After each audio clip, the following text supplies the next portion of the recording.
All right, hello. Welcome to the very first of my episode debrief series where I go through your comments from last Friday's video. That would be this one right here. Add some more context to the situation that maybe I didn't get to put in the original video. I'll respond to some of your guys' comments here, giggle at some of them, give any behind the scenes tidbits if there are any. And this is something I've been thinking about doing for a while just because I have so much fun going through the comment section, and it really makes me think about like what bits of context I forgot to add to the video or didn't explain clearly, or sometimes I just laugh because you guys have adorable, amazing comments. So this is something that I would love to do regularly. Every week would be amazing, but probably not realistic. So whenever it's possible, I'm going to start doing these over here, weekly debriefs. Now these are not the video for you if you are looking for something super snappy, fast-paced, really highly edited. That's what the main channel is for. And if you haven't found me over on my main channel, that's this one right here. Where you're watching this, this is my second channel. This is where I get to be a little bit more cool, calm, casual, and not intensely edited. But I do think we're gonna have a really good time. You're gonna learn a lot more about the house, or at least a little bit more about the house. You're gonna get to connect a bit more with the other viewers in the comments because we do have a really fantastic community here. And as is often the case, the abridged version is here for free, available in the public sphere. Extended editions are over on the Patreon as usual. But enough said, let's jump right in, find some of the comments from this week's video. And the overarching theme is definitely roofing. If you'll remember, we were tackling the leaky roof. And first of all, I just want to say I did get lots of compliments on the creative problem solving we did in terms of stapling all the towels to the underside of the roof, which allowed us to redirect the water into a handful of buckets. I have to say it worked really, really well. I would actually highly recommend it if you're in a pinch, if you can't solve a roofing problem instantaneously and your roof is dripping water like mine was. I would recommend it. Some people wanted to know if it was an idea that I saw somewhere online or something. I have to say no, it is a Shannon Makes special. I'm sure I'm not the first person to have done this technique, but I didn't see it anywhere else. You could see what the problem was. Like the water was coming in through just a few specific holes in the roof, but it was then wicking along the wood, mainly along the horizontal sections, surfaces of the board. But then at some point that horizontal board would lead to a vertical board, and then it would run with gravity and just wick down that vertical board. And so the solution just seemed pretty apparent to me in the pinch, which was short term. I just need to find something that wicks water faster and easier and with less resistance than wood. And in my case, that was towels. Now, some of you did suggest I could use twine or string or rope. That is for sure, that would probably work as well. But the towels I really liked, one, because we actually have more of them on hand, and two, because they could actually bridge some of the gaps. We had a lot of gaps between the boards, and it was, dripping on both sides of the board. So instead of stapling two different pieces of twine up there, it was easier to just jam a towel in that entire gap. And that worked really, really well. Next up, Angels485 asked if there's any chance Phil and I might try taking on the roof ourselves. Seems like you two have the skills and ability to take it on, although, like you said, maybe the roof looks more extreme in person than on the video. And Angels was not the only person to suggest this. There are multiple of you asked if we would try doing the roof ourselves. I will say that she was the first person or the only person to really acknowledge that the roof probably is more extreme in reality than it looks on the camera. Phil and I are, we're not bothered really by heights Doesn't, we are frequently up high. I think I even included a clip in that video of us, like we climb up the exterior of our chapiteaus sometimes. It's not unusual for us to be climbing around in the lighting grid, like doing rigging and such, without safety gear, because that's just usually how it works. But the roof is very high and very steep in some points. So we have thought about it. If we go with an asphalt shingle roof, we might try and do it ourselves. But the problem is not only the extreme heights and the extreme angles, but also not being sure if we can do it fast enough. Because, a roof, it's the main barrier between the outside rain and your house. So if you aren't expedient about it and you open up your roof and then you don't close it before it starts raining, then everything's gonna get wet. So it's a very, very large roof. I have definitely had continuing conversations with people trying to convince them that my roof is quite large. It is a big footprint. And it's just, I'm not sure that the two of us could get it done I know that two of us couldn't get it done nearly as fast as a proper qualified crew of roofers that does this professionally as their main job. Not only because we are only two people, but also because while it would not be the first roof that we've done, it would be by far the largest. And, so sometimes it's like you need to pay a professional to do it. Also, if we're doing it with metal, that kind of complicates things later. The metal roofs that we were looking at, I think a lot of you had the impression we were looking at standing seam roofs, which is my fault. I didn't, specify which type of roofs we were looking at. I personally really dislike the look of standing seam roofs. I will put a couple images here so you can see what I'm talking about for clarity. I do not think that this looks good on a lot of houses. Now, there are some that it looks really great on. Do not think that my house is one of them. Especially, I think they work well usually on smaller houses or very specific types of large houses. So I was not actually looking at standing seam roofs. Also because the companies that do standing seam in our area do not seem to do them with the curve of the Granboro roof. They tend, everything I've seen in my area and from the companies I've talked to, they're all just in a hurry to chop up that curve and turn it into sharp angles, and I think it looks like garbage. I love the elegance of that little swoop at the bottom of our roof, and I would like to keep it. And unfortunately, I can't find anyone who wants to do a standing seam roof with that curve. So that was what was part of the problem. Jenna Foresti said, would it really be an attic episode without the defenestration? I'm really glad that somebody called out the defenestration. I would love to have defenestration related merch one day, as it is an ongoing theme in my renovation. Why carry things down multiple flights of stairs when you can simply yeet them out the window? That is the question. So I did not call out the defenestration, but I'm really happy to see that a couple of you did in the comments. Sarah Mercer says, I am so happy with our metal roof. It has weathered high winds, crazy hail, numerous heavy rains, and substantial snow. No problems, 20 plus years old, well worth the money. My next door neighbor has had his roof replaced/repaired 4 times in that amount of time.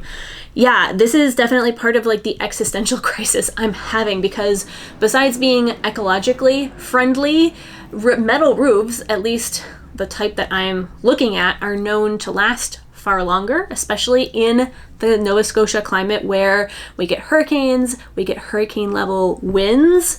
So obviously it would be advantageous to go with a metal roof. If money was no issue, I would absolutely spring for a metal roof like that. However, if I would manage to save up and buy that metal roof, what cost would it come at? So if I manage to scrape together that money and pay the $70,000 minimum that metal roof is going to cost, does that bring the rest of the renovations to the house to a screeching halt? Because that is a distinct possibility that is the reality of the situation, because that's literally not an option. I cannot simply slap a roof on and then just hold tight for a couple of years while I build up my funds, because there's so much work that needs to happen on this house, and so much of it is very urgent. Unfortunately, there are a lot of big ticket items coming up down the road. It's going to be costly. So unfortunately, a new roof cannot come at the cost of the rest of that work. So that is something that I'm trying to balance, and not trying to call Sarah out here. She was being quite polite about it. A lot of people were very nice about it. Some people were slightly less nice about it. Like this guy who says, sorry guys, but one of the most important things is the roof, and you need a new roof. You're going to spend more money in the long run on the roof and other repairs because it will not hold up. My man, I live in the house. I am well aware of what the house needs. There are so many factors that I am trying to juggle, and I have a very good grasp on it, and I do think I generally do a pretty decent job of communicating that. Maybe not, who knows. Fortunately, a lot of viewers did seem to understand that there are a lot of factors that come into play, not only just the ones I mentioned, but also ones that I didn't. So even though not everybody seemed to understand that, trust me, I am well aware that a new roof is quite important. However, I will also say that those repairs held up for a very, very long time. And, you know, once we have the equipment, you can just keep going up on the roof and repairing it. So, you know, I think it was not wasted money. I think it was money well invested. We have used that, you know, a lot of those tools repeatedly since purchasing them. So I still consider it a good purchase. Then we have Zingcat, who says, I predict the next Shannon Makes collab will be user-submitted towel pieces to quilt into rain-wicking towels for your roof. Absolutely genius idea. 11 out of 10 for creativity. I think that's a hilarious idea and absolutely on brand. Yeah, great comment. Thank you so much. Oh, and next up, another great comment. Somebody chimed in with a pro tip because Susie Q says, my husband installs solar. When tools fall off the roof, you're supposed to yell, parkour! Which that's absolutely amazing. I will definitely be using that one. Thank you so much, Susie Q, for the trade secret. Although it does make me wonder, are you yelling parkour, which is almost undoubtedly a reference to that scene from The Office?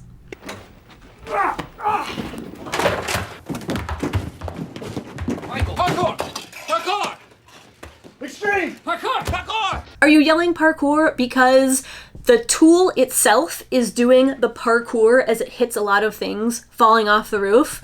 Or are you yelling parkour because one of you will inevitably have to do a parkour to get down off the roof, go get the tool, and bring it back up? That is what I want to know. So Susie Q, you got to ask your husband why. Why are we yelling parkour? But regardless, next time I'm on the roof and something goes flying off of it, I will be yelling parkour! Parkour! Ooh, then we have a useful tip from a viewer in relation to the replacement IKEA hardware. So I did talk about how if you are missing screws, other little bits of hardware from something you bought from IKEA, you can literally just write them and they will mail you for free. At least all of the times that I have tried it, they will mail you for free the hardware you are missing. And Ginny CJ says, yay for IKEA. Lego also has the same service if you lose bits of kit. So now obviously I haven't tried the Lego service out, but apparently if you are missing some bits of your kit from Lego, you could try this out as well. So thank you, Ginny, for sharing that information with us all.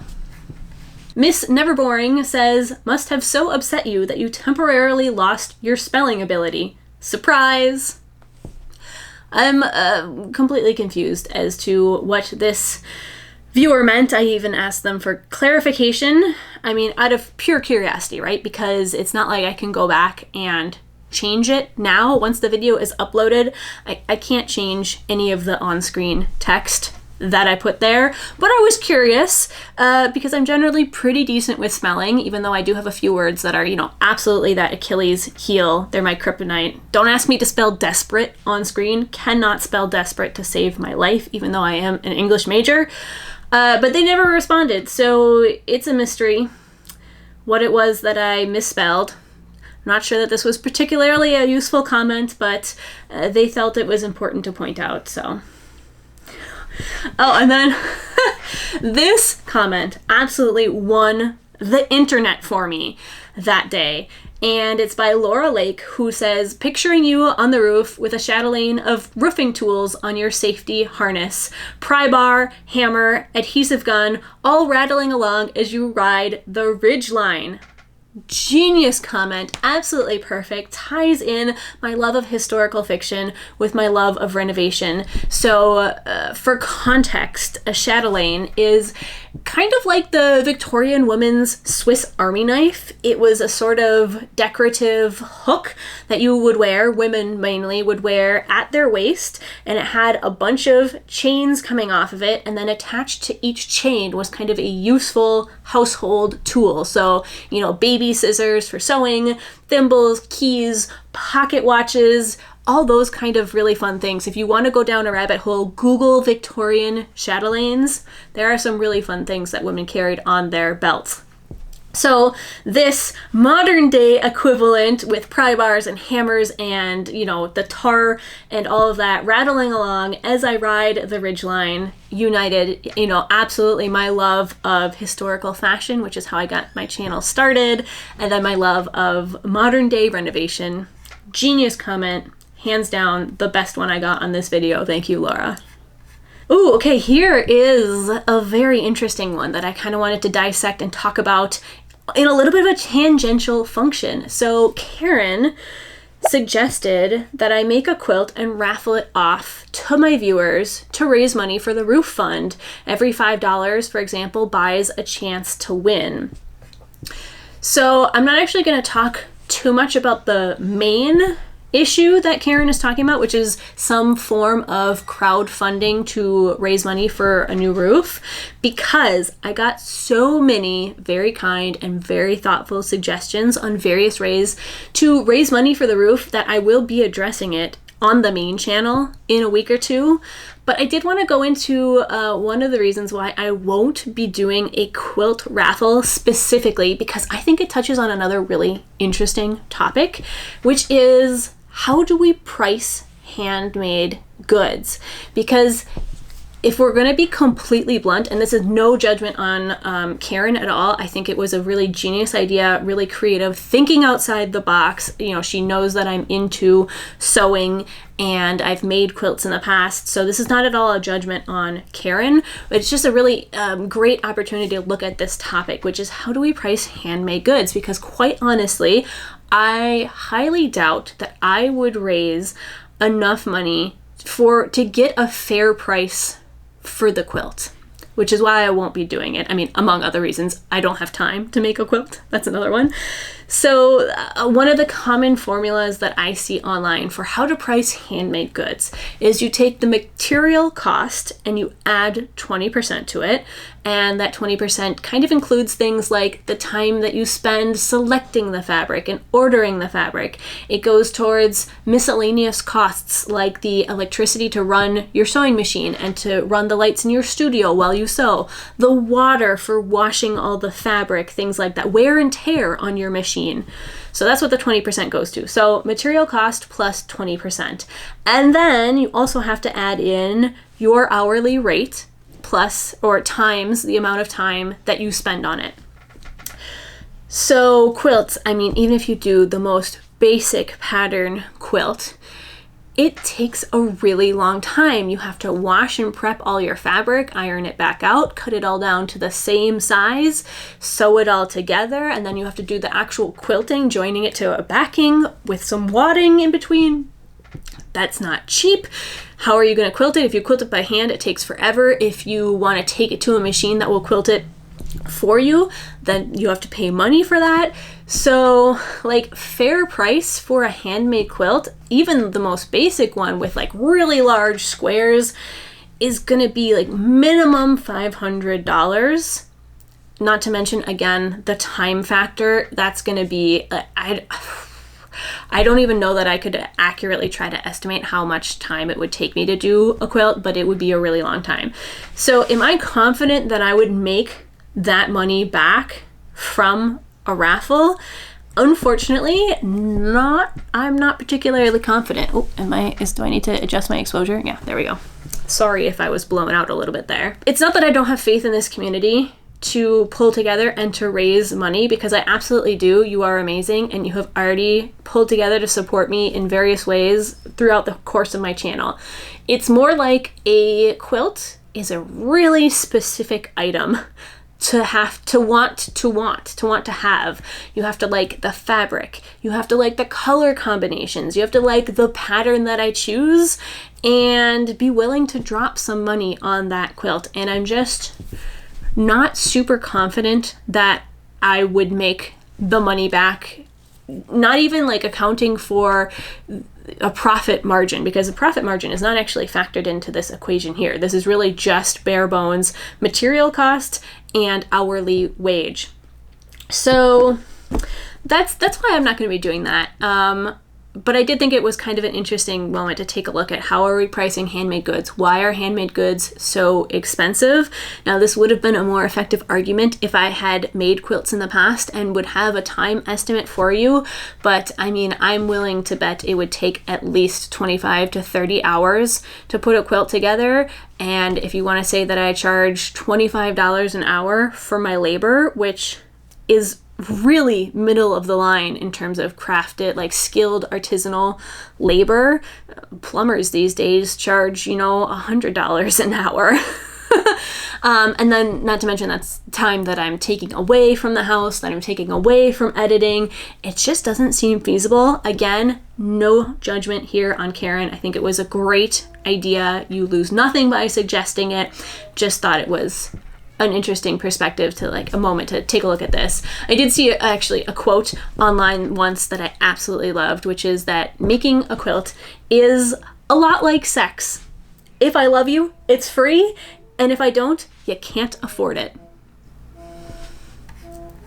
Oh boy, and my neighbor just whipped out his saxophone. He has just taken up saxophone lessons, by the sound of it, about a week ago. So we're gonna have a little bit of saxophone coming in here, but I honestly don't have enough time to wait for him to stop, so we're just gonna power through. Okay, tapping back in because my neighbor seems to have had a very short-lived stint with the saxophone, and I was finding it very hard to focus with those dulcet tones accosting my ears. So we're gonna do a take 2 of this. Jumping in, first of all, with Dakota Abroad, who quoted me, actually, when I said it's working swimmingly. She said about the rapidly filling makeshift swimming pool in her attic. Now, I did actually think about my choice of words as I said it. As it came out of my mouth, I thought, those are kind of an apt selection of words, but I decided not to draw attention to it in the moment. But I was really glad that a couple of you in the comments did catch on. You did find it very apropos that I used that choice of words specifically. Poe Craven says that from what they know, we could save a bit of money if we remove and dispose of the old roof ourselves. Yeah, absolutely. I think if we did at least deshingle the roofs ourselves, as well as doing some of the other prep steps that we would like to take before we put a new roof on, that would absolutely save us some money. Like anything you can do that means that the professionals are there for a shorter period of time should reduce your bill. So that is absolutely something that we have considered doing. It's not fun. I have de-roofed part of a roof before. It's not fun. It's not easy, although I will say that our roof is in such bad shape and our shingles are so loose that it might actually be far easier than the last time I did it. Victoria France writes, delightful video, Shannon. As always, my 5-year-old son joined me for the first time in watching today and has insisted that we send you a message saying that he loves you, complete with a goofy grin, watch out, Phil.